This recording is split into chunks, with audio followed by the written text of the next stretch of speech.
Juste avant de retourner vers son Père, Jésus ouvre pour ses disciples le temps de l'esprit et du témoignage. Pour tenir dans ce temps et pour vivre en témoin du Christ ressuscité, deux attitudes sont nécessaires. Aimer Jésus et garder ses commandements. Et les disciples n'ont pas à craindre la nouvelle modalité de présence de Jésus à leur côté, sous la forme de l'absence. Ils ont la promesse de l'Esprit. Ils peuvent s'habituer au départ de Jésus à son absence. L'Esprit est avec eux, il demeure auprès d'eux, il est en eux, même dans les épreuves.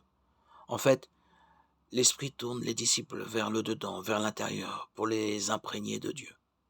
Il se joint à leur esprit pour que celui-ci devienne désir de Dieu. Et Jésus laisse entendre aux disciples d'hier et à nous aujourd'hui que c'est cette expérience de communion avec l'Esprit qui nous fait connaître qui il est et à quoi il sert.